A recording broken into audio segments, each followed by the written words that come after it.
চলমান উত্তেজনার মধ্যে নিয়ন্ত্রণ রেখায় ভারতীয় সেনাবাহিনীর আরেকটি সেনা চৌকি গুড়িয়ে দেওয়ার দাবি করেছে পাকিস্তান। ভারত পাকিস্তান সীমান্তের মন্ডল সেক্টরের শ্রীটপে এ তল্লাশি চৌকি গুড়িয়ে দেওয়া হয় বলে সূত্রের বরাতে জিও নিউজ জানিয়েছে।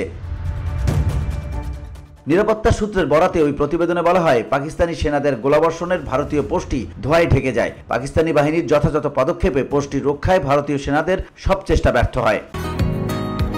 বসুন্ধরা, উত্তরা, বনশ্রী, কুড়িল ও বাড্ডা সহ রাজধানীর বিভিন্ন স্থানে অভিজাত ও অত্যাধুনিক মানের ফ্ল্যাট কেনার এক নির্ভরযোগ্য প্রতিষ্ঠান প্লেজেন্ট প্রপার্টিজ লিমিটেড। তাই আপনার স্বপ্নের আবাসনের জন্য আজই যোগাযোগ করুন।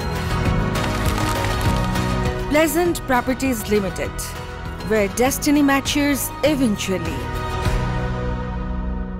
জম্মু কাশ্মীরের পাহেলগাঁওয়ে বন্দুকধারীদের হামলার 2 সপ্তাহ পর মঙ্গলবার মধ্যরাতে পাকিস্তান ও পাকিস্তান অধিকৃত আজাদ কাশ্মীরের অন্তত 9টি স্থানে হামলা চালিয়েছে ভারতীয় সেনাবাহিনী। যদিও পাকিস্তানের দাবি, ভারতের হামলায় 26 জন নিহত ও 46 জন আহত হয়েছেন। অন্যদিকে কাশ্মীর সীমান্তের নিয়ন্ত্রণ রেখা বরাবর ভারত ও পাকিস্তানের সেনাদের মধ্যে ব্যাপক গোলাগুলির ঘটনা ঘটেছে। এতে ভারত শাসিত কাশ্মীরে অন্তত 10 জন নিহত ও 30 জনের বেশি আহত হয়েছে।